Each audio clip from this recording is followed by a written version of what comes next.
Don't you want me like I want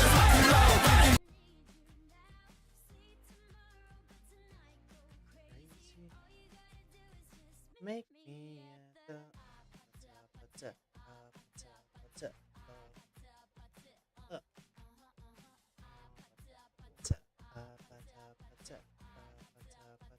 uh.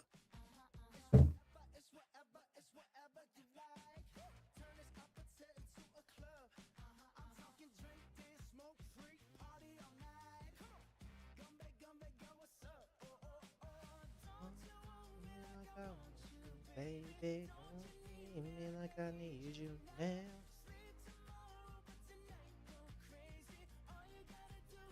So make me at the uh.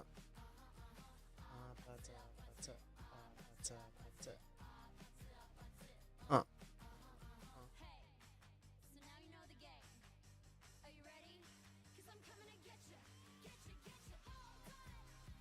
Don't know when.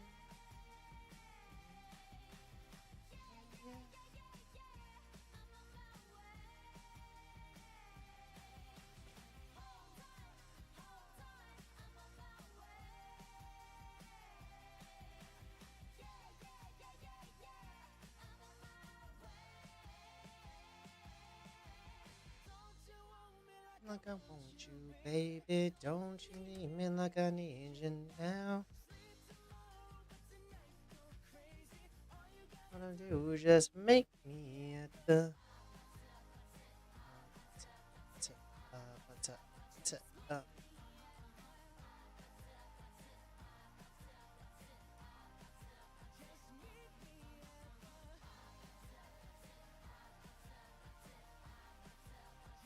meet you at the uh. All right. Let's do this, shall we? All right, let's do this, baby. Let's do this.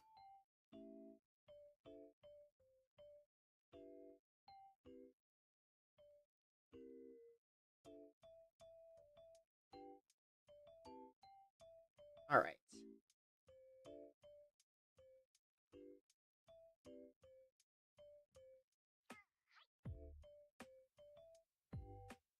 All right. All right. What's good, gamers? What's good? My name is Dr. Ryan Charles, Psych Sensei, and happy Monday. And if Monday's got you down, don't worry. Psych Sensei's got you. If you're new to the stream, on Mondays we play Kind Words. It's a nice, fun game where people write letters to us, or in general, they write letters, and we hand out blobs and see how we can help people with whatever they've written down. Most of the time they need help on something, they want a different perspective on something, they want suggestions or whatever, and we do our best to pay it forward to show people that we got them and that we're thinking about them too, and we're hoping that they're doing well. So if you want to learn more about me, please visit my website, psychsensei.com. There you can get all of the resources.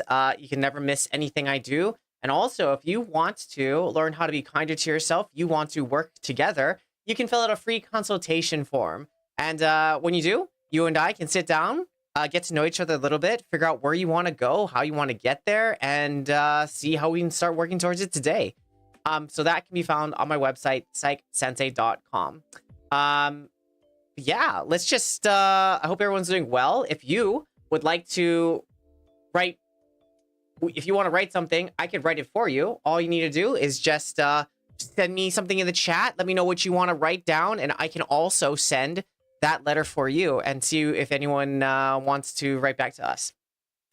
But yeah, without any further ado, I hope everyone's doing all right.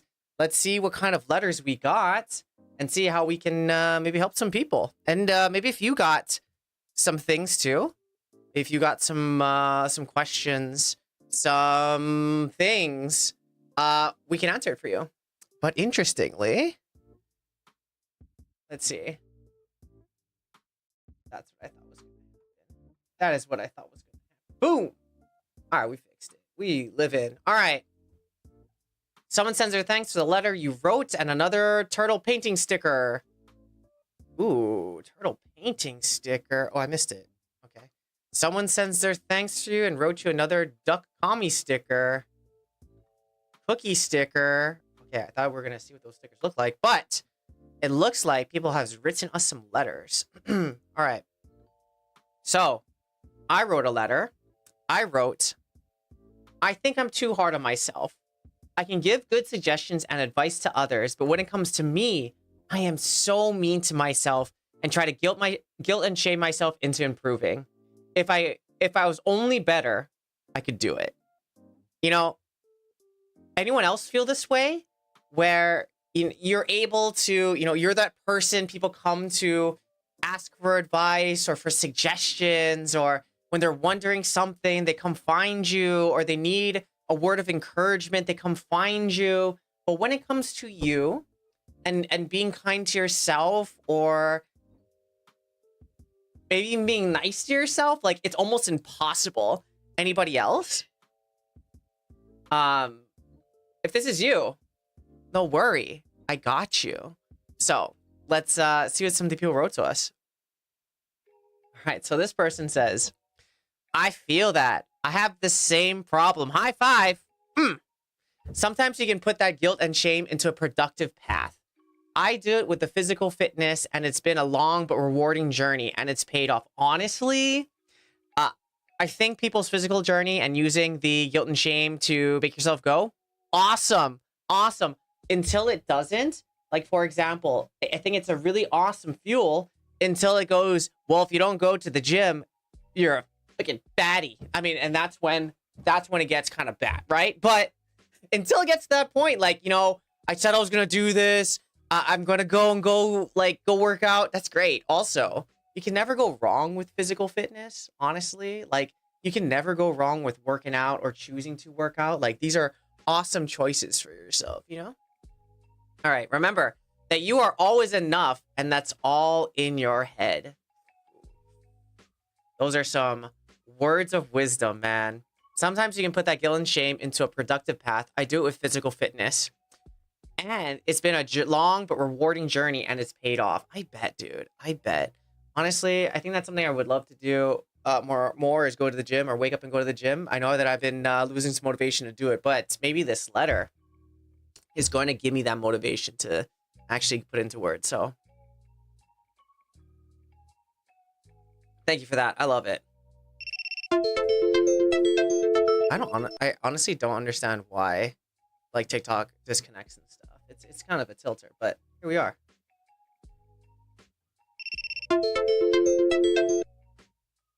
Okay. It's so weird. I even lowered the output. So cringe. Okay. All right. This person says, I'm the same way. We often believe that that the people we care about deserve all the grace and kindness you can give them. But when it comes to ourselves, we withhold that same grace. Bruh. I feel that. I mean, I wonder what that is too. Like, I wonder what the mechanism in our human brains are that's like, be kind to other people, but just not to yourself. Or it's like, is it because I wonder if we're so afraid of being like hubris or too much ego or seeming like a dick that we don't give ourselves credit, or we don't build ourselves up, or we don't like point out our points of awesomeness, you know what I mean? But instead we just kind of poop on ourselves or some interesting thing, you know what I mean? But yeah, I just thought, I wonder what makes people not so kind to themselves, me included. I don't know.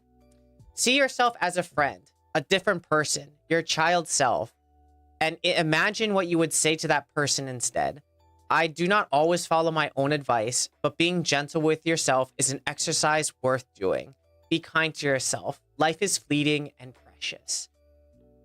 Damn, and those are some awesome words. There was another TikTok I was watching, and the TikTok, the premise was like the same kind of thing, like treating yourself like a friend, or like truly valuing yourself like you value other people. And I guess the creator was saying that we have like a really hard time doing it. And And he said, okay, well, I want you to think about somebody or person that you really care about, like you love unconditionally, that, like you want to defend and you think is really special and you really like them, And imagine them if someone, shit talked them, told them that they were terrible. Imagine if somebody took advantage of them or was saying bad things about them. Like, how would you respond and what would you do? And then they said, okay, I want you to imagine that person and how you feel for that person. And then that's how it should feel when you truly value yourself. Like, you should feel the same way towards that other person that you could feel for yourself. And I was like, dang, I never really thought of it like that. Because everyone's like, oh yeah, self-love, love yourself, be respectful to yourself. And they're like, what does that even mean? But then when you put it in the perspective of was it like to love somebody else with that feeling and that same passion, and then you do it to, whoa, massive. So I agree with this. I think it's just sometimes really hard to see yourself as a friend or a different person or even that child self. Like, I've used that child self in therapy too, where like I want you to imagine like you protecting that child's version of you, that person that was so full of life and loved and all those kinds of cool things. Like, how could you actually protect that part of you because they're still in you, But I think the question is, how can you see yourself more outside of you so you can take care of you? I think that's the ultimate question. But I love this. Thank you. All right. One more response, I believe. All right. This person says, oh, life will never be easy. As an observer to other people's issues, it's easy to see what's wrong. Oh, yes, absolutely. I vibe with that. But when it's ourselves, it's much harder. Some tips: ask for the help. And honestly, it sounds like you already know what you need to do. I feel like I got called out, bro. I feel like I got called out. You just have to do it. Start small. It started with journaling every night. Remind yourself you are loved and deserve everything everyone else does. Ooh. Give yourself the grace you give to others. Life's too short to stand still. Go out and live and learn.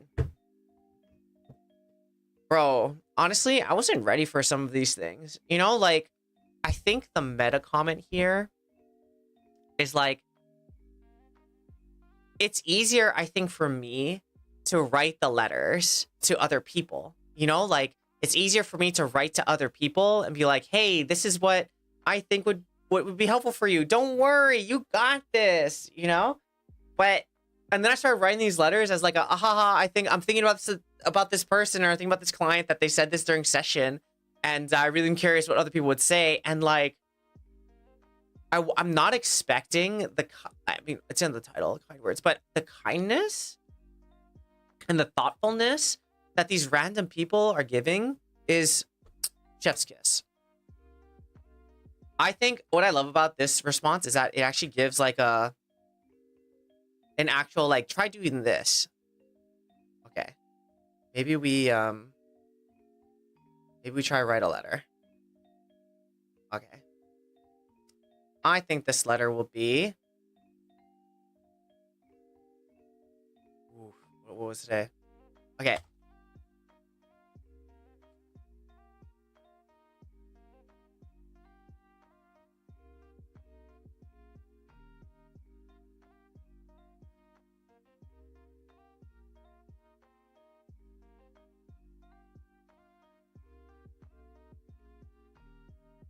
To bed, I am tired and feel like I've done nothing.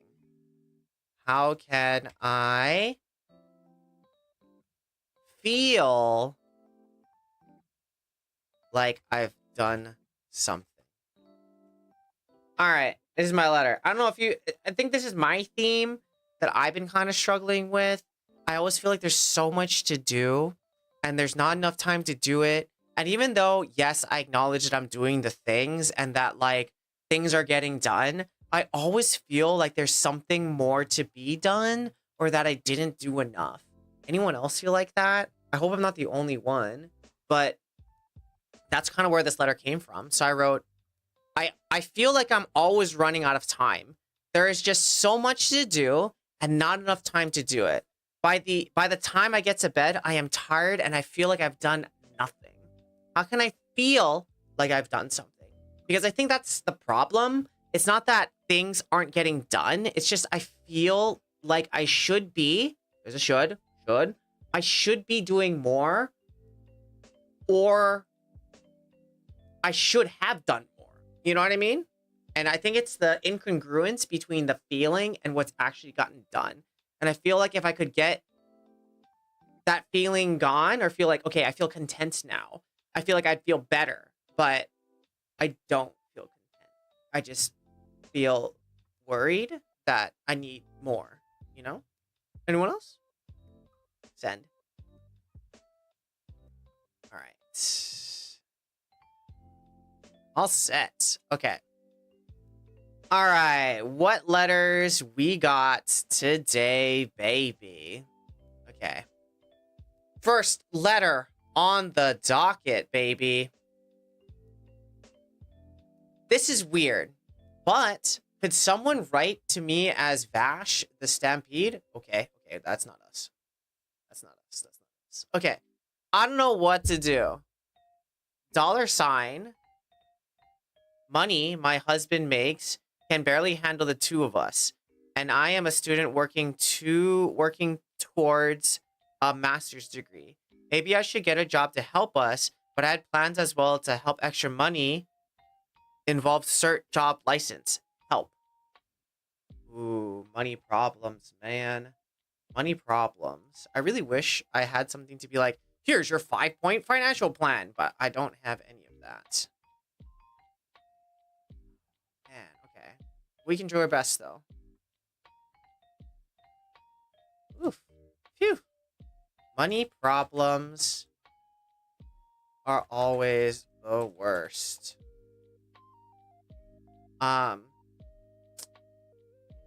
As a student, I wonder if you are able to take more loans. Although this is not ideal, it could be a quick solution to help you right now. Are there other ways to be mindful of how much money goes out? We may not have complete control of how much money comes in, but we can always manage how much goes out.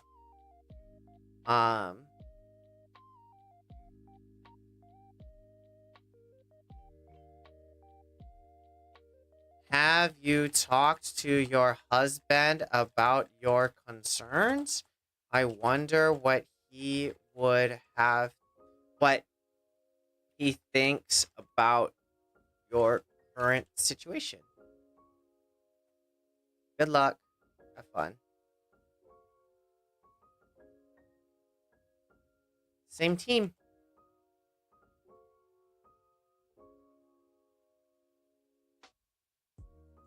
All right. I know it's not a complete sentence at the end, but the sentiment is still kind of there. Okay? The sentiment's still kind of there. So, this person wrote, I don't know what to do. Money my husband makes can barely handle the two of us, and I'm a student working towards a master's degree. Maybe I should get a job to help, but I have plans as well to make extra money involving cert job license. Help. And so I wrote, phew, money problems are always the worst. As a student, I wonder if you're able to take out more loans? Although it's not ideal, it could be a quick solution to help you right now. Are there other ways to be mindful of how much money goes out? We may not have complete control of how much money comes in, but we can always manage how much goes out. Have you talked to your husband about your concerns? I wonder what he thinks about your current situation. You're You're on the same team is what I wanted to say, but I ran out of letters. Good luck, have fun. Yes. All right, have a blob, baby. Zen. I think what's cool, I think what's stressful, yes, is the money problem. What I think is cool, though, is that they have a husband or a partner to kind of lean on and talk with while they go through it, and they're not just on their own, you know? And I think it's important to talk to your significant other about money problems because you're on the same team. You on the same team. All right. Here we go. What is this one? What is this one? There are two people up here. One of them hates me. He calls me name and judges my choices. The other one is screaming, trying desperately to guide me back to reality. Oh my god, what is happening? Okay, the other one is screaming, trying to desperately to guide me back to reality. I hear them both, I ignore everything, and none of us are happy or in control. Wow. That is a thing. Okay, so they have two voices in their heads. One of them hates me and judges them and yells at them, and the other is screaming, trying to guide me back to reality. While they hear both of them, they ignore everything, and all three of the voices are not happy. I feel like I just have more questions after this one. Like, okay, first of all, where these voices come from? You know, why does one of them hate you? And which one are you listening to? But if you're listening to none and you're just hearing them scream and fight, what would you like them to do instead? I wonder also what the utility of these voices are. Like, is there a purpose of why one hates you? And then is there another... Okay, another one seems like it's trying to scream and keep you sane. But you don't want to listen to either of them. And none of you are happy. Maybe we just go... I think we're going to go with more questions here than suggestions. Because I feel like the questions may be more important than the suggestions. All right, let's get to it. Okay. Dang. This sounds really noisy. Some questions. Where did these voices come from? What are the purpose of these voices? What besides being loud, what are they trying to tell you? What are their utility?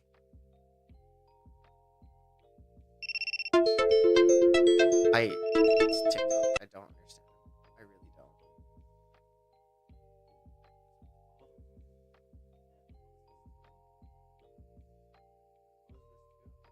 Everything, maybe it stays now.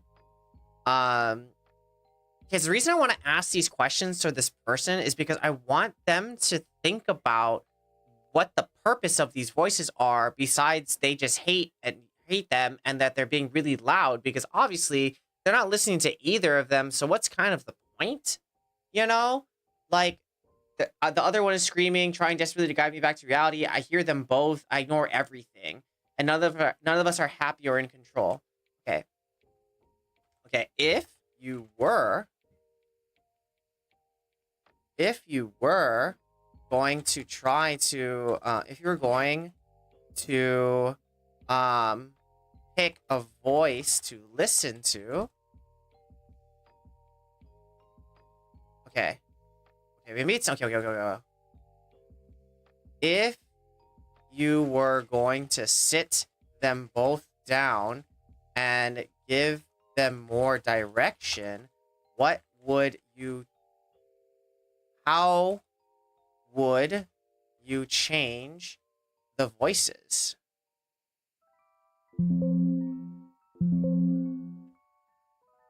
Why is my...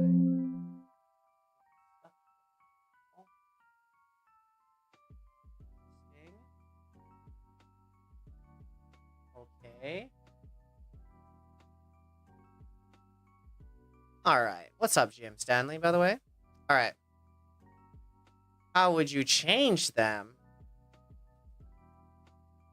It seems like they want to tell you something. They just are not effective at telling you what they want you to do. Or in a nice way that makes you move. Just some thoughts. Yes. Yep. Have a blob. All right. So this person wrote, there are two people up here. One of them hates me. He calls me names and judges my choices. The other is screaming, trying desperately to guide me back to reality. I hear them both. I ignore everything, and none of us are happy or in control. Fantastic. And so I wrote back, dang, this sounds really noisy. Some questions. Where do these voices come from? What are the purpose of these voices besides being loud? What are they trying to tell you? What are their utility? If you're going to set them both down and give them more direction, how would you change them? It seems like they want to tell you something.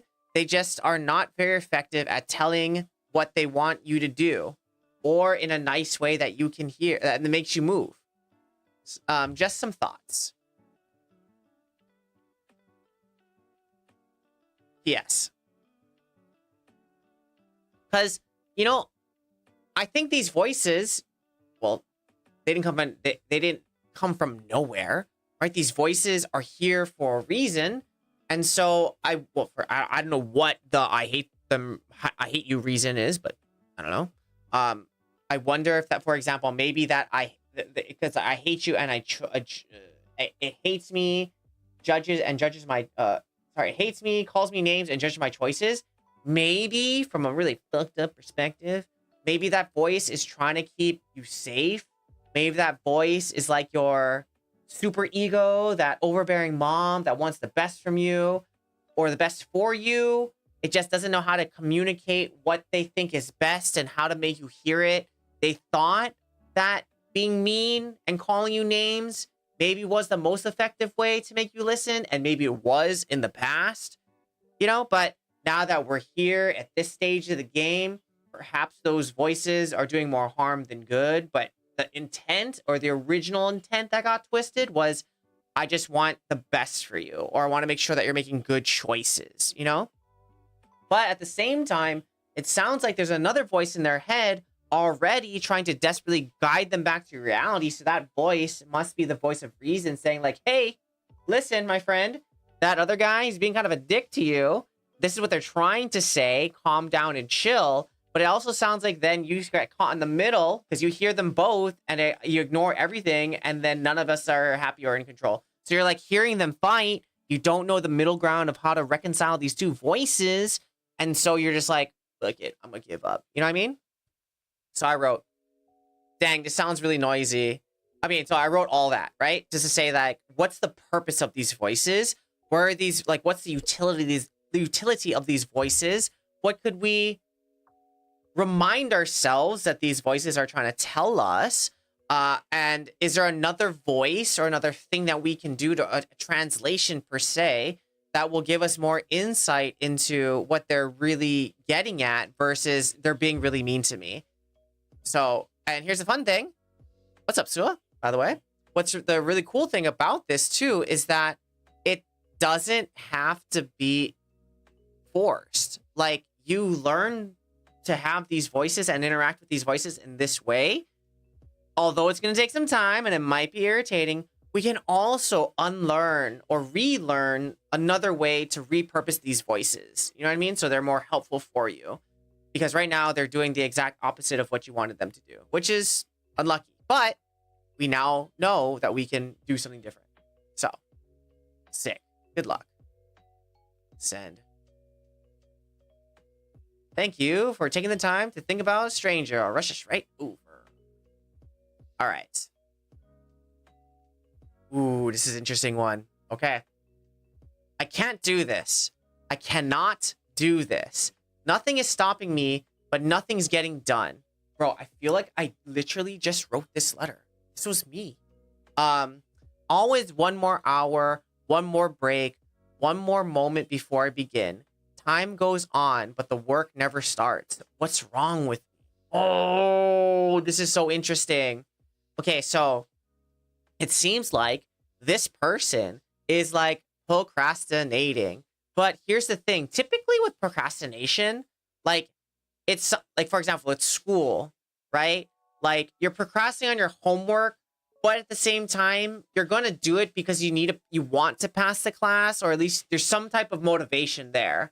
You want the degree, the future, the points, you know, like you understand why this is going to help you in your future or your degree. So even though you need the pressure, right? I need the pressure to make me do my work or do more quality work. Like,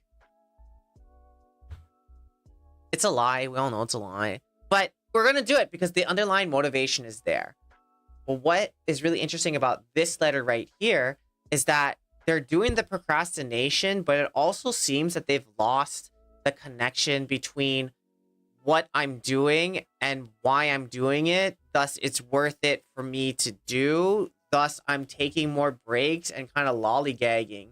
You know what I mean? On the thing that I really should do. So I think perhaps for this person, we're going to try to reconnect them to the purpose. You know, we're going to reconnect them to the purpose of why are we doing this?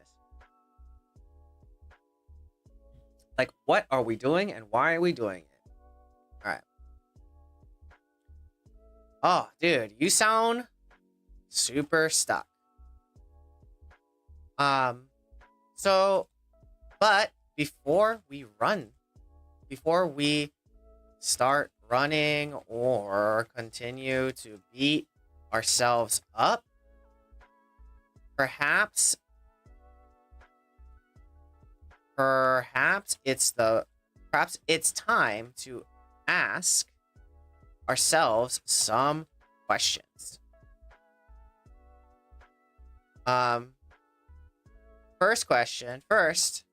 What is the purpose? I hate this. What's the purpose of what you're doing? It seems like you're procrastinating, but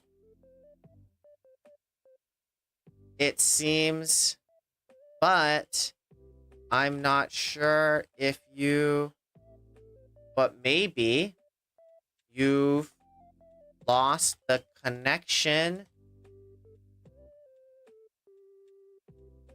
between what you're doing and how it's going to help you in the future.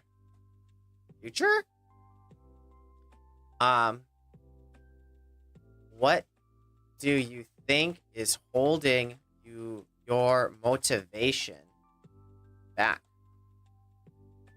What if there is nothing wrong with you, but you've just lost the purpose, the meaning to what you're doing? Just a thought. Yes. Have a blob. Because I do think that, like, when nothing's getting done and you're procrastinating and you don't really want to do the thing, you've lost the plot. Like, you've lost the purpose of what this thing is supposed to do and why you're doing it. You know what I mean? So, if that's the case, because they're just focused on the why can't you do the thing. But I think what I was trying to do was thinking about what was the purpose of the thing you're trying to do, thus linking the motivation back, thus you're going to do it. You know what I mean? So, they wrote, I can't do this. I cannot do this. Nothing is stopping me, but nothing's getting done. One more hour, one more break, one more moment before I begin. Time goes on, but the work never starts. What's wrong with me? So, I wrote, you sound super stuck. But before we start running or continue to beat ourselves up, perhaps it's time to ask ourselves some questions. First, what is the purpose of what you're doing? It seems like you're procrastinating, but maybe you've lost a connection between what you're doing and how it's going to help you in the future. What do you think is holding your motivation back? What if there's nothing wrong with you, but you just lost the meaning to what you're doing? Just a thought. The last sentence of this whole entire thing, the last sentence is the most concerning to me. What is wrong with me? I feel like that's such a powerful statement where, like, because I can't do this thing or because I can't persist or because I lost the plot, there's something wrong with me. But I think the only thing that's wrong is that we've lost the intentionality of what the thing is going to do for me. I think that's the biggest thing. This is not a personal flaw or a personal thing. This is you just got to realign the actions with the behaviors, I believe. All right. Oh, I'm just gonna move past this one. Oh, gonna move past this one. All right.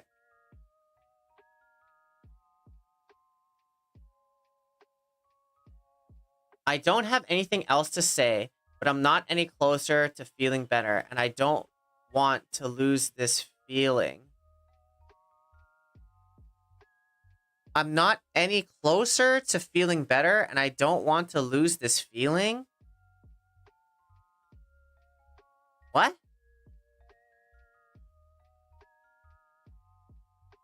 What? I'm not saying that this person doesn't want to get better, but what is this? I think there's a typo.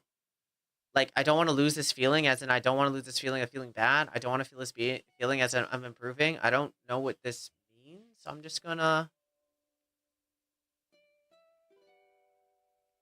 All right. I feel like I have some level of autism. Spoiler alert, we all do. We're all on the spectrum, baby. We're all on that spectrum. Dude, I don't understand. I'm so confused. I feel like I have to try to stream on TikTok by itself and then see how it is, and then stream without TikTok or in conjunction and see how it is, you know? All right. Is it still disconnected?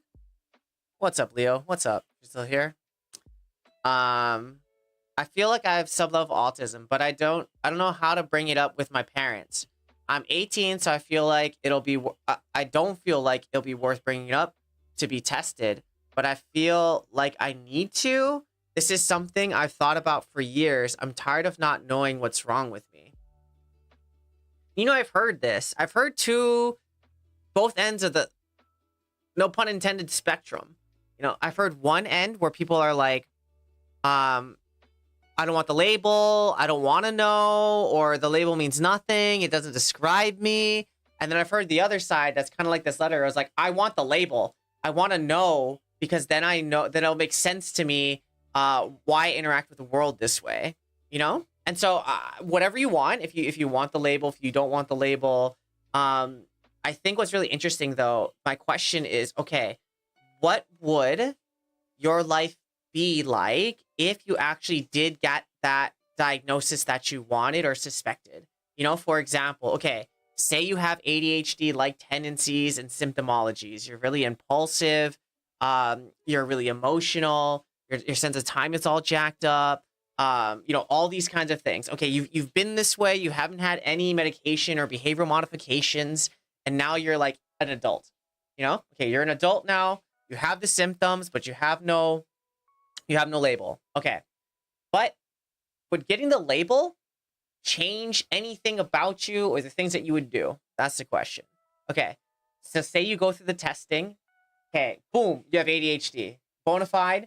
Okay, do you want the medication? Is that the thing you want to do? But here's the thing. Or do you want the behavior modifications and the therapy? Do you want just to say, here's my paper that says I have ADHD and I do things differently? Do you want accommodations for school?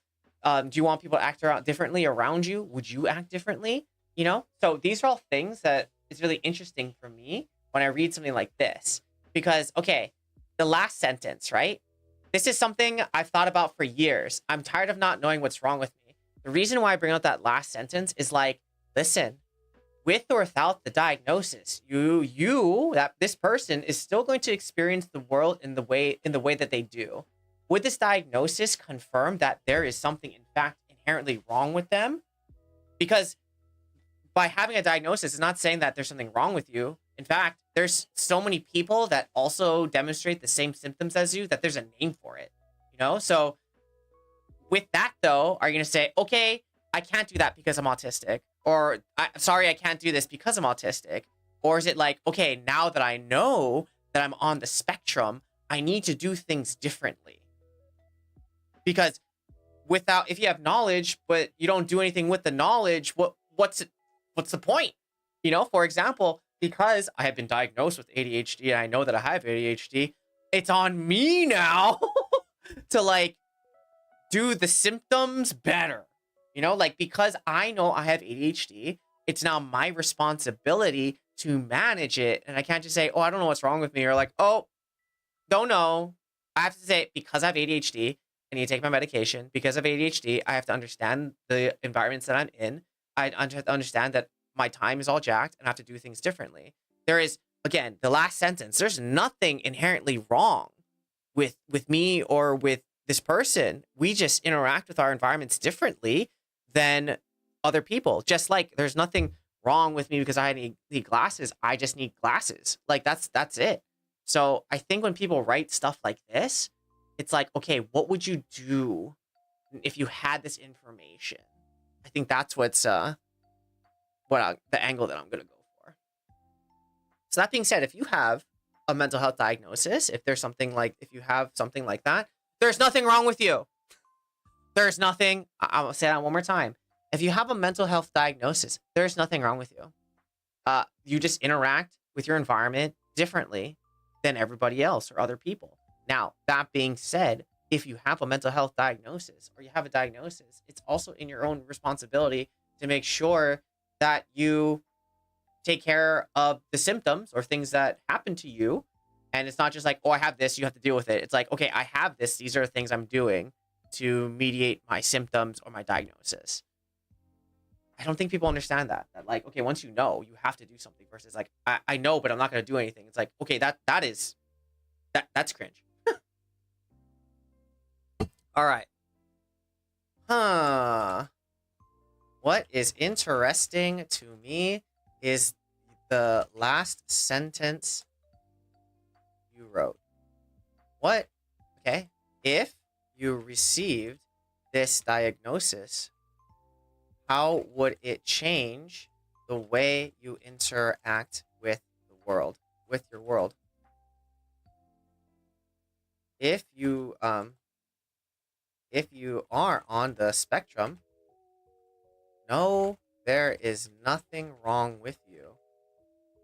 In fact, there are so many people like you that there is a word and definition for that describes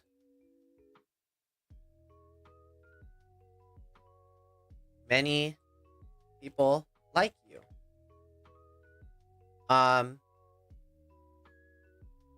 How would receiving this diagnosis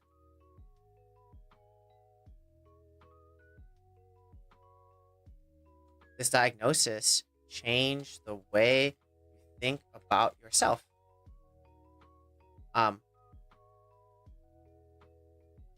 If you receiving a diagnosis, okay, maybe we go with this. Perhaps that is the most important thing. Maybe it's like, remember, a diagnosis just describes the way way you do things, it does not define you. Have a blob. Because I think people in general, once you receive a diagnosis, like that's the thing. I'm ADHD. I'm autistic. I'm depressed. It's like, no, no, no, no. No, no. You are more than your label. You are more than what the DSM says you are. The DSM simply describes things that you might do, the ways that, things that you might think, things that you might receive your environment. That's all. It describes history. It describes ways that you may have gotten this thing, or percentages of how many people have this thing, you know, but it's not like you're busted, you're broken. This is just a description of behaviors or the way that you might interact with your world. That's all. Oh, what's good, Frank? But it's not a label to you. It's not the way that it is forever will be, you know? And I don't want people to think that they are their diagnosis, or once I have this, that's it, it's over. It's a wrap. It's not. All right, so this person wrote, I feel like I have some level of autism, but I don't know how to bring it up to my parents. I'm 18, so I feel like it'll be worth bringing up to be tested. I don't feel like it'll be worth bringing up to be tested, but I feel like I need to. This is something I've thought about for years. I'm tired of not knowing what's wrong with me. You know, the real kick in the pants would be they go through the entire assessment. The assessment goes, you're not autistic. you don't qualify for autism. And they're like, wait, what if I'm not autistic? Then what? Which I would hate, right? Like, I want these answers. I think I'm autistic. I take the test for autism, find out I'm not autistic. I don't have autism. Now what? You know what I mean? So then I wrote, what is interesting to me is the last sentence you wrote, which was, I'm tired of not knowing what's wrong with me. If you received this diagnosis, how would it change the way you interact with your world? If you are on the spectrum, know there is nothing wrong with you. In fact, there are so many people like you that there is a word and a definition that describes many people like you. How would receiving this diagnosis change the way you think about yourself? Remember, a diagnosis just describes the way you see. This is the way you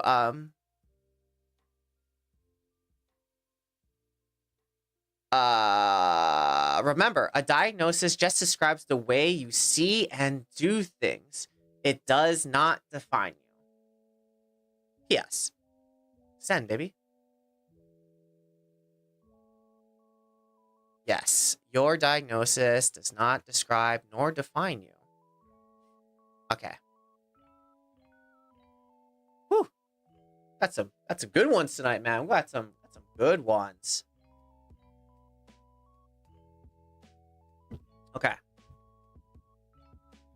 I got dismissed in the hard way, narcissistic stuff, etc. I feel so weird. I don't know if I should stick to my plan when they know everyone in the business. Maybe I should leave the business field. I don't know what this person... Okay, here's a fun fact, by the way. When I was going to school, when we're learning about personality disorders, the funniest thing when it came to like narcissism was like the best way to find out or know if someone's a narcissist is just to ask them, are you a narcissist? Because a narcissist can't help but say, yes, I'm a narcissist. So by this person writing that they're a narcissist, I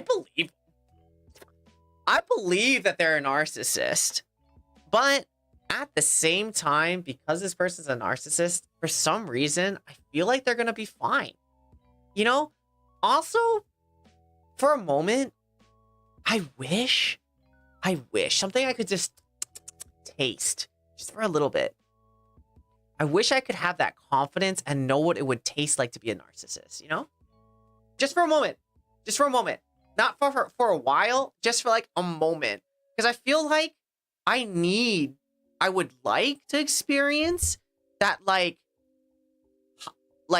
confidence, bro. You know, like that confidence that only narcissists have. Like, I'm amazing. This is great. Like, I want to taste that. You know, don't you want to taste it? Like, how it would, like, this is true narcissism.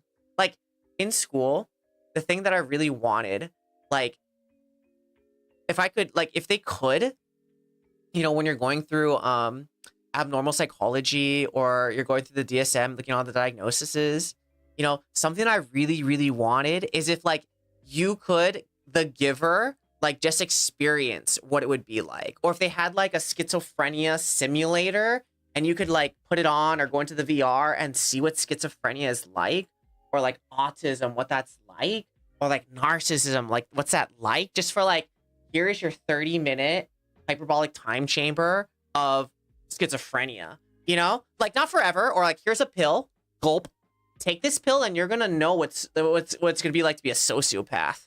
Like, oh my god, let's go on that ride. You know what I mean? How fun would that be if it was temporary?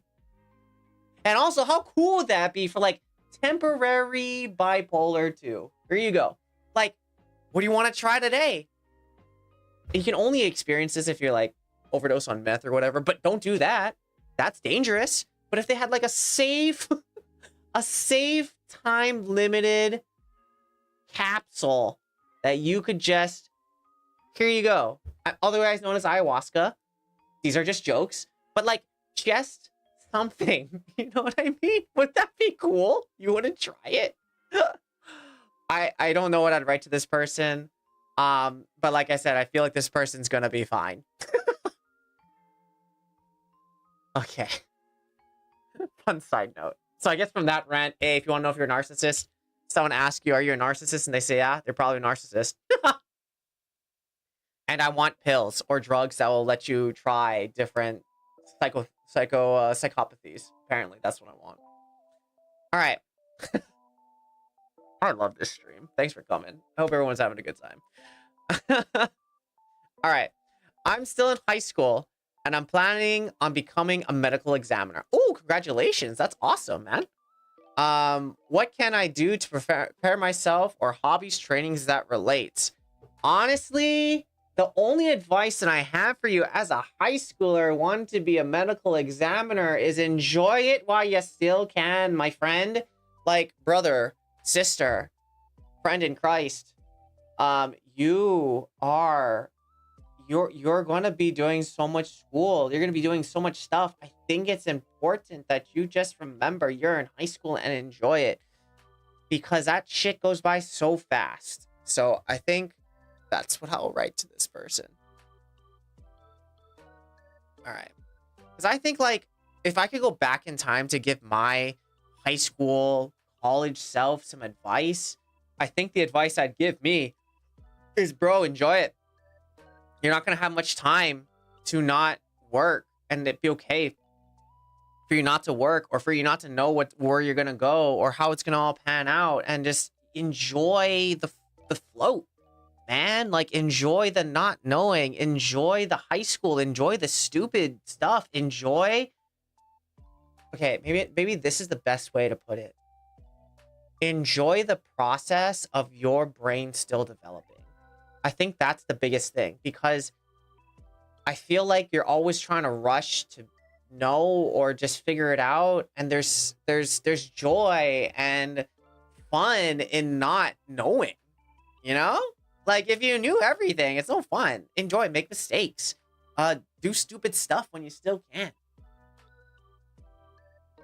I mean, don't break the law, but I mean, like, do dumb kid stuff, bro. That's my suggestion. Go outside.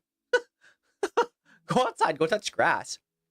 Dude, if you're still in high school, my biggest suggestion is enjoy the free time you have. Find hobbies you enjoy. Hang out with your friends, and go make mistakes safely. You will have so much time to do all the medical examiner stuff, and but you won't always have free time to just do whatever you want.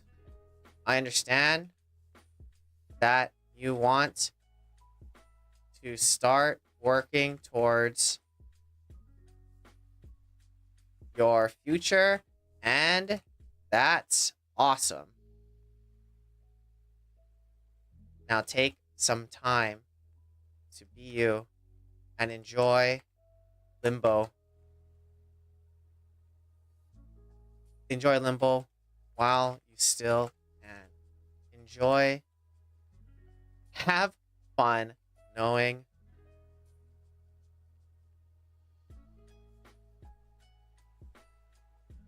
yes. All right, we'll leave it there. I think we'll leave it there. Because if I could go back and see where I was in high school and what I was trying to do and how much time I was spending doing all this stuff, worrying about the future and all the things that could happen or would happen or preparing for, you know, if I could go back in time and just meet my old self, I would tell him to chill the fuck out. Like, bro, it's going to pan out somehow. I can't tell you how. You wouldn't believe me. You're going to experience some stuff, some great stuff, some not so awesome stuff. You're going to do dumb things. You're going to get hurt. You're going to hurt people because you don't mean to, but you're just stupid. Enjoy being stupid when it doesn't matter. That's what I would say.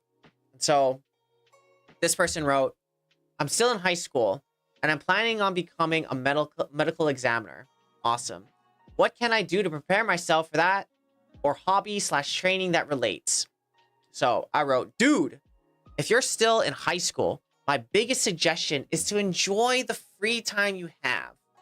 Find hobbies you enjoy, hang out with your friends, and go make mistakes safely. You'll have so much time to do all the medical examiner stuff, but you won't always have the free time to just do whatever you want.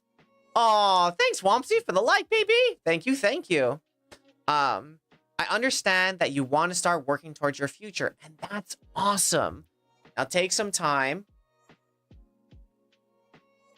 To be you and enjoy Limbo while you still can. I know that sounds weird, and as a kid, I understand that that might sound super weird. But at the same time, like, if I could tell my high school self something, it would be that. And I would like to think that my high school self would take that information and be like, yes. I would like to think. But knowing myself, probably not, because I was a dumb high schooler that thought they knew everything, but nothing at the same time. But if you are in high school, whoa, Ultralisk! Thanks for the raid, baby! I hope you had a good stream, man. Welcome to the stream, friends. Welcome to the stream. We are, whoa, 63. What's good, friends? Damn! Oh my god, Ultralisk, what's good, baby? What's good? Hope you're doing all right, my friend. Hope you're doing all right. But yeah, we just are talking about advice you would give yourself as a high schooler, and mine would be to enjoy it because I didn't. I mean, I lied. I didn't. I enjoyed high school, but I felt like I needed to do things and move in ways that I didn't need to because everything was happening so quickly. And so if I was going to give y'all some suggestions if you're in high school or you're, oh my god, what's life going to be like? Dude, chill out. You're fine. Enjoy where you are. Like the ride. Enjoy it. Go make mistakes. I know the suggestion of enjoy Limbo is odd. I know that's odd. At the same time, enjoy for what it is. You're not supposed to know. Enjoy the surprise. You know what I mean? Think of it like as a kid when you're growing up and around Christmas time, you didn't know what you were going to get. And that's what made Christmas so fun, you know? But as an adult, you're like, oh, I can just buy my own presents or this is what I want. You know what I want? And then it like the magic of Christmas is kind of lost. So enjoy where you are, make mistakes, fall on your face. You're going to be fine. Have a blob. Send it, baby. Okay, rush it right over. Okay. You know what? Also, the letters that we've been getting, I wouldn't say that they're tame, but they're not like wild. That which is good because you know I needed a break from the letters. So, all right. I feel like I've been working so hard lately, but nothing I do is good enough, and I keep getting blamed for things out of my control, like not getting responses from my team members. Well, first and foremost, they are. That is totally in your control. You got to hold them down. You got to like go to their house, stalk them, be irritating. I feel like that's on you. These are jokes. These are jokes. I had to read the second one. I got written up today, but I'm tired. That sucks. I mean, why I'm saying that sucks is like, dude, they can't catch a break, bro. Like, they've been working so hard, but they're not feeling like they're doing good enough. They get blamed for stuff and they got written up, bro. Can't catch a break. I feel like they also work at Amazon. That's so rough. Okay. Well, you know, we may not have the answers of like, do these things, my friend, and your day is gonna get better. But I feel like we can do our best to give them some words of encouragement, right? That's what we're gonna try to do. Bro, dude, that blows bubbles. The most empathetic response I can think of ever. Wouldn't you agree? That blows bubbles.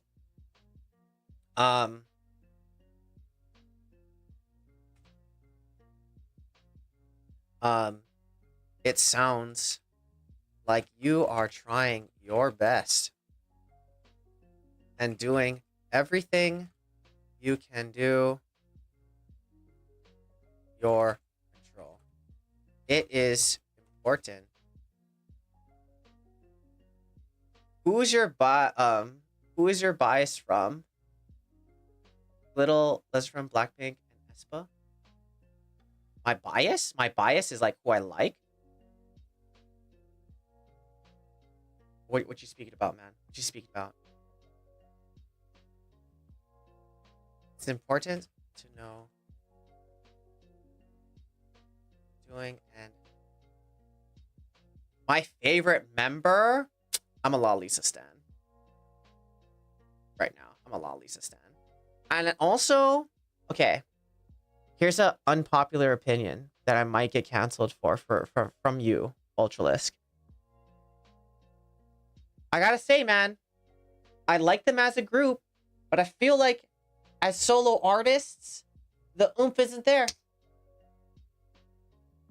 All Blackpink solo members, just, they're not the same when they're by themselves. They're better as a group, you know what I mean? Like, Lisa, amazing, beautiful. Dance. Singing, don't get me wrong. She's a great singer, but that's not her, like, Rose, you know what I mean? Like the new song, it's a bop. Zero substance. Zero substance to the song. It's a great song, though. Zero substance. Lisa's new song? I mean, APT with Bruno Mars? It's a bop. I'm not gonna lie. It's a sick song. And all you want to do is this.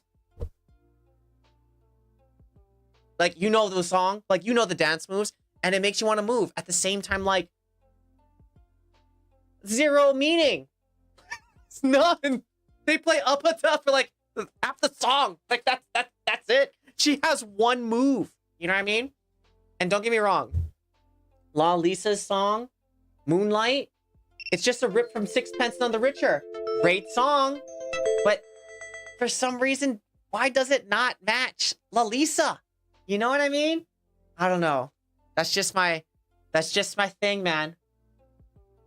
I look them as a group. I feel like what Korea's got going for is groups, man. Keep it a group. That's all. That's my rant. But yes, I'm a Lisa stan. I love that girl. And oddly enough, one of my favorite videos of Lisa is her ripping new trainees when they're trying to dance. I love it. I don't know why watching her be mean with her bitch face on is such a vibe, you know? And if you haven't seen those videos, Ultralisk, go watch them. It'll make your day. And the other groups that I listed, I don't. So yeah, I'm not that much of a what's your face of a Korean group. I'm not. I don't know all the other groups. I'm sorry, man. I need to get more into my Korean pop. I watch all those, of course, and you liked it too. You know exactly the video I'm talking about when she's like, "Stop, do it again, stop." It's not like that. I don't know why that was such a turn on. Not gonna lie. Okay. Now I have to go back to trying to write this one. Okay, it's important to know what you're doing and how you are supporting those around. What if, though? My question for this person is, why are you not smiling? I told you to smile. In that, like, Korean Thai voice. Oh, I fucking... Ugh! And then she goes and does it herself like this. You're like, oh, damn. That's how it's supposed to look. Okay, fine. But Ultraless, could you imagine you being like a 16-year-old you getting braided by Lalisa? Just shit on. Can you imagine? Like, oh my god, this girl like is just gonna poop on my face. But then at the same time, it's kind of like getting dunked on by like Kobe Bryant, right? Or like LeBron James. Like you want to get dunked on, but like, oh my god, I got dunked on by LeBron James. You tell all your friends, you know what I mean?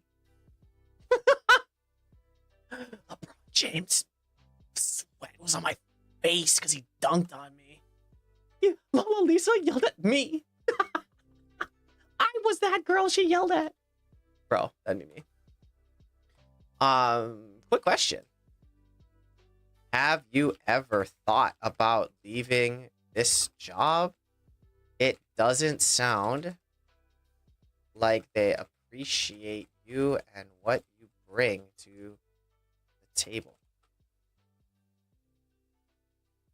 If they don't see your worth, why would you stay? Maybe you've outgrown. Please?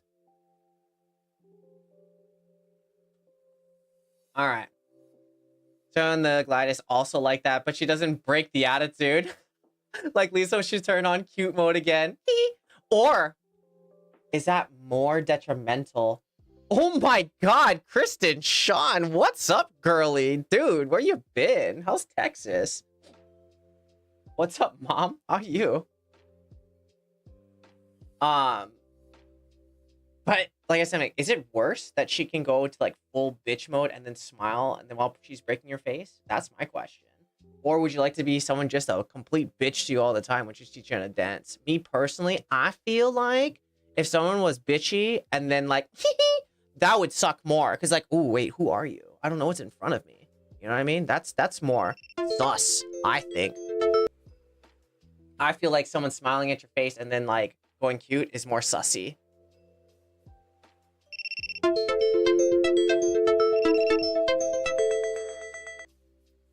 The weather is silly, super bipolar, bro. I hate to tell you this, Kristen, but that's not all that's bipolar from where you at, girl. But I'm glad you're doing all right, dude. When's the next time you're going home? Are you going home for Christmas? I'm sure your mom wants to see your baby. Plural. All right, so this person wrote, I feel like I've been working so hard lately, but nothing probably next summer. Dude, come sooner. Meet me there. But nothing I do isn't good enough, and I keep getting blamed for things out of my control, like getting responses from not getting responses from team members. I got written up today. I'm tired.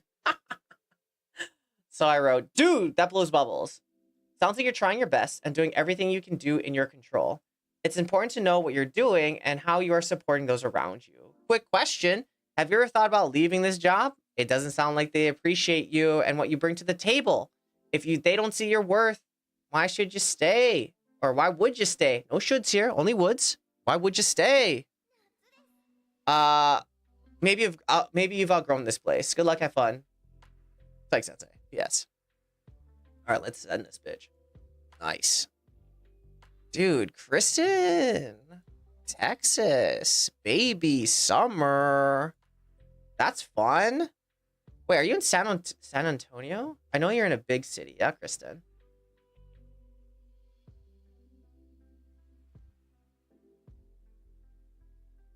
C. I was like, wait, what? My dumbass was like, wait, what? What city in Texas is C? C? C? Where is C? Is that like between San Antonio and Houston? Is C? No, I'm an idiot, Kristen. We've been over this. I'm a legitimate dummy. They're just giving out degrees if you pay enough money. Duh. Can you believe that? The hardest part is getting in. Giggity. Dude, college is a scam. I'm telling you, man. And you know what? I got scammed. I got scammed like every other millennial. I got scammed, bro. I definitely got scammed. But see, you were smart. You like didn't pay for it. You got someone else to pay for it, and I was getting scared to get shot at. But you were smart. I'm a pussy. That's what's up. Very true. You don't even deny that, bro. Like, you're smarter than me. You're smarter than me. I'm just dumb. I'm just dumb and have a dog. That's all I am. Okay, maybe we can do a couple more. Kristen came, so we might as well hang out. All right. Oh, what? You can totally post this. Wait, what is this? Where's the link you posted? Oh. Okay, where's this? Where's this vid? Sorry, you got auto modded, but I will check out this vid after. All right. Sorry, bro, you got modded. I should just let you post, like, let Ultralisk post links. Only Ultralisk. All right. I had some feelings for someone, but the more I learned about the type of person they were, the feelings I had disappeared. Yeah, no, I need to disable it just for you, the Ultralisk. Just for you. And no one else can post links but you. That's the rule. Yes, I will do it after this for sure. I had feelings for someone, but the more I learned about the type of person they were, the feelings I had disappeared. The person they were showing me is completely different from who they are. Bullet dodged. Okay. What does that even mean? My question is, how did you find out? Like, how did you find out? Did you, like, see their Facebook? They let something slip in conversation. They said the N-word. Like, how did you, like, how do you know? I mean, great for you. Great sleuthing. Cool.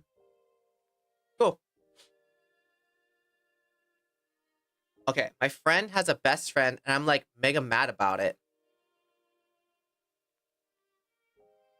But I respect it, you know? Okay, what? I don't understand. I guess I'm just sad for some reason, Jelly kinda. How do I not be mad about it? It's been bothering me. Wait. Question. For everyone else, I guess, this is a question for chat. Chat, do you get mad about something like this? If your friend has a friend, or your best friend has a best friend, do you get upset that they have a best friend that's not you? Or, like, I guess that means, like, do you believe...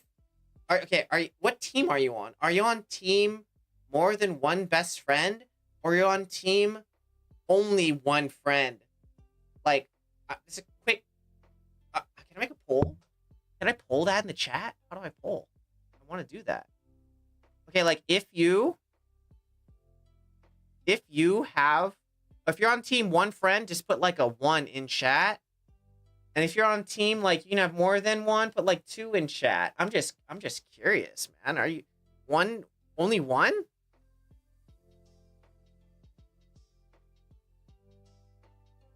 Because what this makes me think of is like, okay, if you're like, okay, this is my best friend and only one friend only, then it's like, okay, what are you afraid that your friend's gonna get taken away?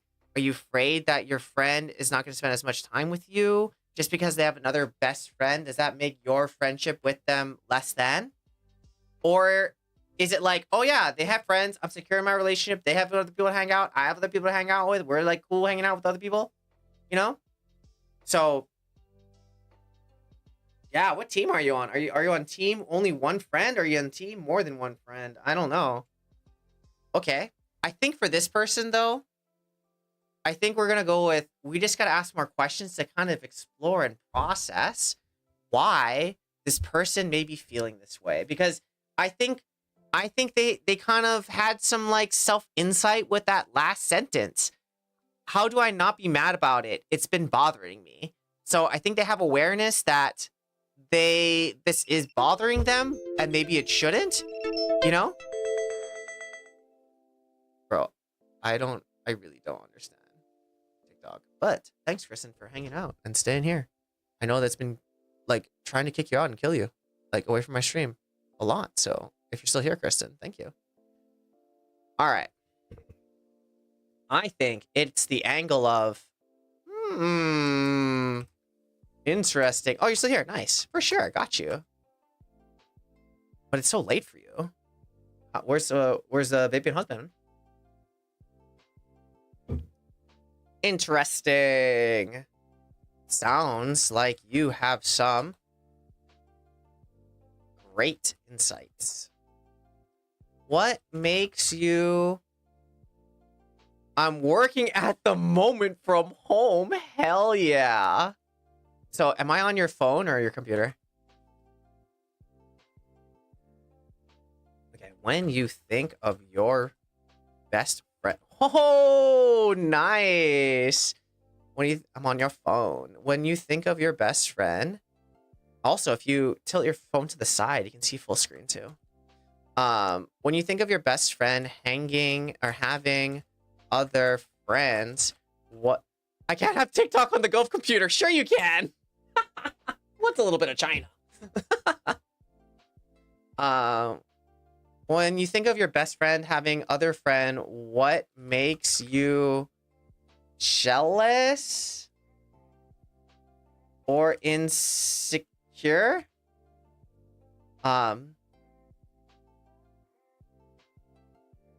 Ooh, also, does that mean you are only allowed one best friend?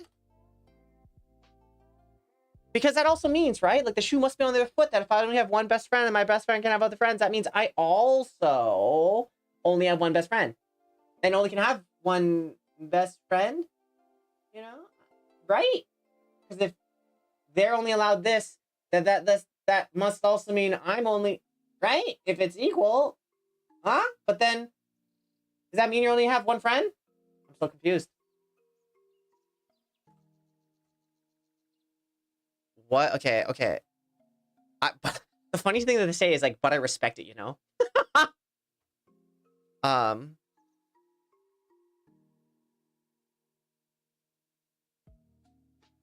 It's interesting. What is curious is that your first reaction is mega mad. But yet, you can respect it.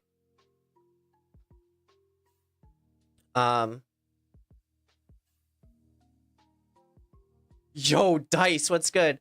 So I just got here, but I just found out my old roommate for like 20 years ago considered me her best friend while we were roommates, and I felt really bad not knowing that.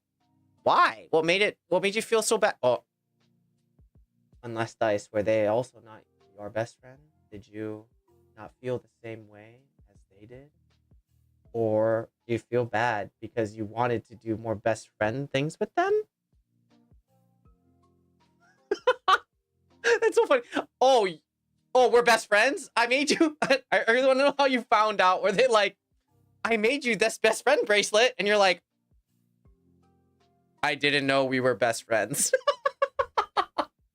Or the thing like, happy birthday, best friend, and you're like, happy birthday. It made me feel bad because I knew we were good friends, but I never considered her my best friend. Oh, I see. What do you, I mean, I'm just curious, Dice, like what made it different for you? Like what made you think she thought you, I mean, she told you, like, what do you think, what made her consider you her best friend? But then when you're thinking about her, what made you think we were just good friends? Well, we hadn't talked in a long time, and I started talking to her again. I see.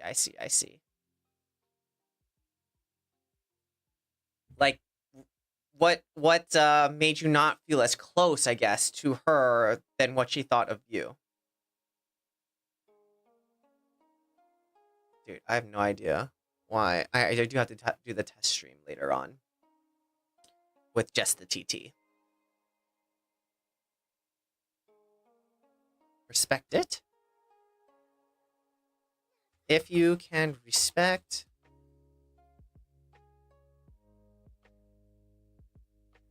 having other friends,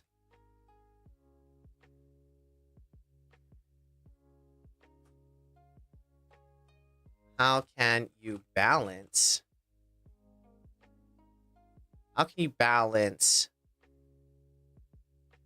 respecting them having friends and being and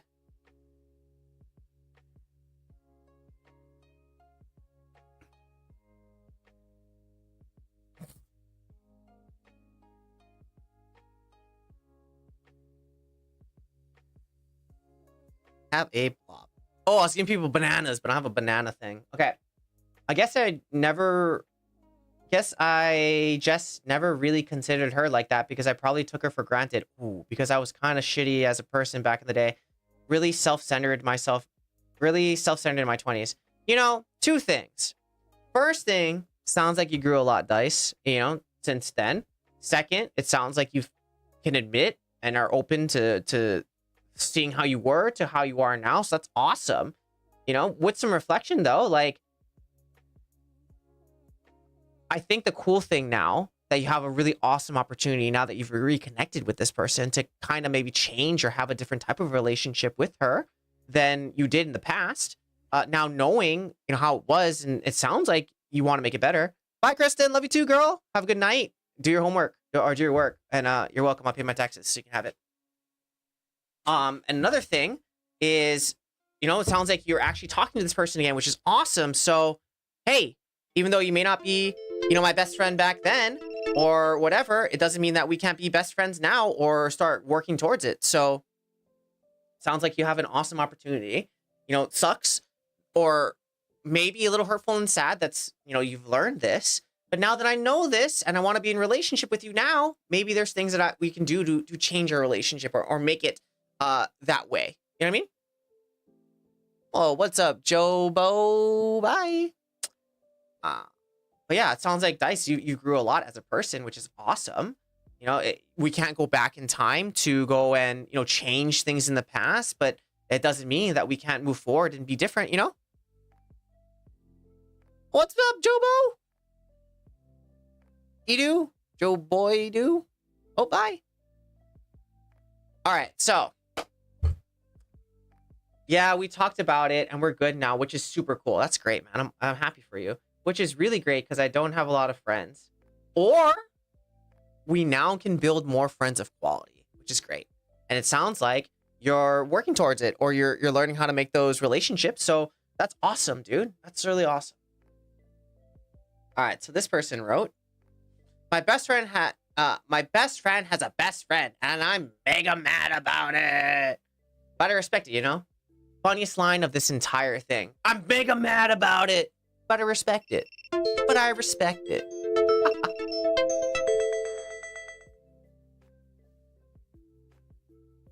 I'm mega mad about it, but I respect it. I guess I'm just sad for some reason.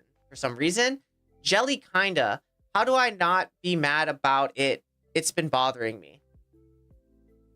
All right, so I wrote.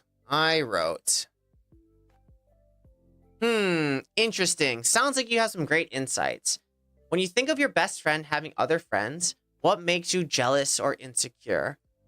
Also, does that mean you are only allowed one best friend? What is curious about your first reaction is mega mad, but yet you can respect it? How can you balance respecting them, having friends, and the feelings you're having towards it? Just some thoughts.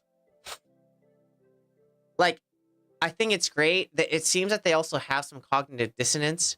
You know, like I think this way and I can understand that maybe this is not the best way to be thinking about it, but it still makes me upset. So, love that they're thinking about it. You know, love that they're thinking about it. It's just kind of funny. All right. We shall take one more letter, one more caller. And if you made it this far, what's good? Welcome. Thanks for joining me. If you would like to learn more about me or what I do, please visit my website, psychsensei.com, or join the Discord. Follow me on Twitter, TikTok, Twitch, YouTube. Follow me everywhere. Never miss a beat. I come on Monday, Wednesdays, and Fridays. I shot for 4 p.m. PST, 7 EST, but I came on at 6. So here we are. All right. I have been blessed with multiple partners, but I hardly have any friends outside of them. I thought this was going to go in a different direction, and I'm glad it went on this direction, so cool. I feel like people only see me and my partners. I feel like people only see me and my partners and don't treat me as a unique individual, only as a part of a group. I'm sorry. I feel like I'm missing things here. Dice, help me. Ultralist, help me. It seems, and chat, help me. It seems like, right, if I'm reading this correctly, I have been blessed with multiple partners. I thought this was past tense because the ED, like, they've been blessed in the past, or they've had partners, multiple, but like in the past, and you know what I mean? And that they have, outside of these relationships they have no friends outside of their partners, right? Like, the way I'm reading this, like, I had previous girlfriends and boyfriends before, but I don't have any other friends outside of my girlfriends and boyfriends. Okay, then they hit me with this third sentence, or second sentence. I feel like people only see me and my partners and don't treat me as a unique individual, which means, right? If I'm reading this correctly, that means that they're currently in like a thruple, right? Because people don't see them and their partners or treat them as unique individuals, so they just see them as a group of people. I guess my question is, are you a group of people? Because, like, if you're a group of people, I can totally understand why people see them as a group of people. But are they a group of people? Or, like, okay, because another way you could read this is, like, people only saw me for my past relationships and who I've been with, right? But the way that they wrote this makes it seem like they're currently being seen as a group? Dice, I'm not even sure how to approach this. Right? Like, wait, am I going nuts? Someone help me. Like, this is like, no cap. Chat, help me. Like, am I reading this weird? Right? Like, the way that I'm processing this, is that wrong? Or could I be misinterpreting what they're trying to say? Because what I'm reading is people don't, I'm in a group of relationships currently, but I feel like people only see me as the group of relationships, but not me as an individual. So another way that I'm reading this is people only see me as a pimp, and my relationships that I have with being a pimp, but they don't see me as Michael. You know, I don't know, man. I don't know. I feel like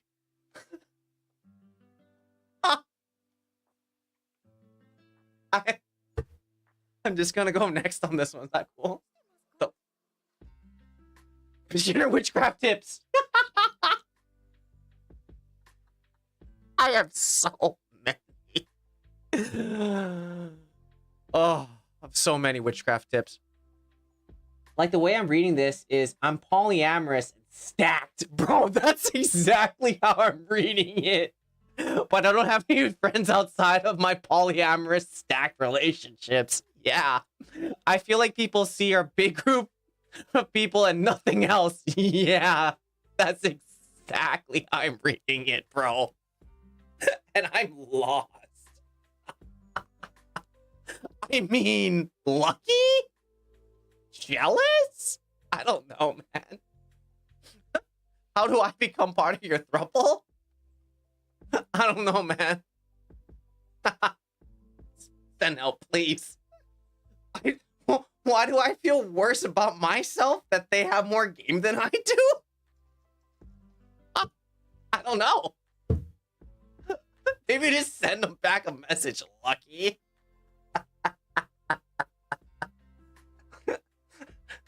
Send them a question. How do I drop as much game as you do? No. Maybe the question is, how are you financially supporting these relationships? I can't even wipe my own butt. Yeah, Tomby, you're so expensive. This person has like humans of you, like multiple humans of you. I have one of you, and I have to clean your teeth for like $1,000, and I'm struggling right now, bro. Okay, but they're like together, like multiple of them, bro. Can you believe that? He can afford all of them. Reply, I want to see you as a unique individual. Please let me into your group. I'm currently looking for a daddy. Please let me into your group. I will provide psychological services. Please let me in. Dang, what am I doing with my life? That's what that letter made me think of. What am I doing with my life? Seriously. How do you reply? How do you financially support all of you? I think honestly, if the third one is kind of like that, we call it a night, I think, bro. Bear in mind that there is always someone who cannot wait to meet someone exactly like you. You know, I think on that positive note, before we do any more reading comprehension, I think we just leave it here. Because I don't think people remember that. You know, every pot, there is a lid to every pot. You know, there's someone for everyone out there.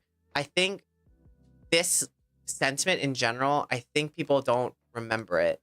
That even though you may be having a terrible day, even though you may think these terrible things about you, even though you may think or say or do terrible things to you, I don't think you know how much other people may love you just how you are. With all your flaws, with all the things that you do, with all the things that you hate about yourself. I don't think you know or you remember that even though you hate these things about you, there is somebody in your life who loves them, who will accept you for who you are as you are in our lowest lows. And, you know, to bring this whole day like full circle is remembering that. Like, even though you may not like these things or appreciate these things about you, there's someone that does. You know, and I think it's about appreciating those people, acknowledging those people, and being thankful that those people love you and accepting it and saying thank you. You know, I think we forget that all the time. And maybe the homework assignment, maybe the task from this stream, as always, is who's that person? Who's that person that's always got you? Who's that person that always will support you, will always love you? And then here's the question: how do you treat them? Do you treat them the same way that they treat you and love you the same way that they love you, or got you the same way that they got you, that you got them same way?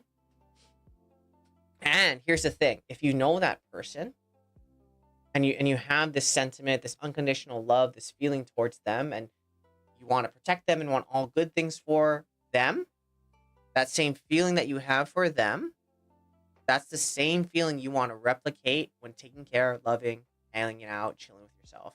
Like, that's the same amount of respect. That's the same amount of love. That's the same amount of care that you have for that person as you could have for yourself. I think that's also really important, I forget what the exact phrase was, but I remember back in the day, someone said something like, even supermodels poop. I know not quite the same, but yeah, honestly, yeah. I think people forget that people are just people at the end of the day. I was watching TikToks too, and there was this lady, and she was saying, like, I guess she worked for some, like, high-powered consulting firm. And she was saying, like, oh, the thing that really helped me in my business and sitting across from, like, these very high-powered CEOs or these very famous, rich and powerful people and not getting nervous was remembering that in about 3 hours after this meeting, they're going to be home eating dinner with their kids and remembering that they're just a dad, or that they're just a person, or outside of this, they're just another human. I think I was talking to Ashley Kang, and she said that too. She said, I have to make meaningful conversations with people not knowing anything about them, and I can't really be starstruck because if I am, I'm too focused on that part versus who they are as a person. And so to help me do that, I just remember, oh, they're just a person. They're just like anybody else. They also poop. And that helped me meet them as a person, So, yes, we're all people. We don't have to hold people on pedestals. Anyone. We're all just going through this experience too. And hopefully we're just trying to do our best and live out here, So, read one more time. Bear in mind that there is always someone who cannot wait to meet someone exactly like you. I think we see that in glimpses with maybe partners or best friends or things like that. But I think in general, it's important to remember that people want to meet you. People want to get to know you. There's someone excited to see you. And if not, welcome. That's me, baby. Glad that you're here. Glad that you were. Thank you. If you're joining me on Twitch, thank you for Ultralists for bringing you here. If you're joining me on TikTok, thanks for finding me on your For You page. If you're from YouTube, I don't know how you got here, but glad that you're here. So on that note, thanks for coming. As always, my name is Dr. Ryan Charles, Psych Sensei. I try to stream Monday, Wednesday, and Friday. I'm thinking I'm saving Fridays for gaming, Monday for this, Wednesday in a couple days. Maybe I'll have something more educational, maybe something more research based. If not, I'll be doing this again. If you want to learn more about me and what I do, or if you want to learn how to be kinder to yourself, please visit my website, psychsensei.com. There you can receive all of the resources, all the things where you can find me. You can get links to my TikTok, my Twitter, my Discord, my LinkedIn, my Facebook, my Instagram, my Blue Sky, and my Threads. I still haven't figured out those last two, but I have them. So visit my website, learn more about me, get resources there, and also come back Wednesday and Friday. And yeah, if you would like to work with me, learn how to be kinder to yourself, visit my website and fill out a free consultation form. There, you and I can sit down, figure out where you want to go, how you want to get there, and how I can support you on your journey. So please visit my website, psychsensei.com. The consultation is always free. So go fill that out. Let's hang out, and I'll see you next time. So, shout outs, as always. Ultralisk, thanks for coming. Thanks for the raid. Dyson Sphere, always a good time, my friend. Thanks for coming on by. And I think it's really cool that you now have a friend who really appreciates you. I think that's really, really cool. Or now that you get to grow in relationship with them. Thanks, Kristen, for coming out on TikTok. Thanks, Swampsy, for the likes on TikTok. And yeah, I'll see you guys on Wednesday. So, take it easy. Be safe. I love you. Go hug your loved ones too. Remember, there's someone super excited to meet you. Someone super excited to see you. And remember who that person is and love them. And remember, do that for yourself too. All right, friends. Take it easy. Love you. Mwah. Bye.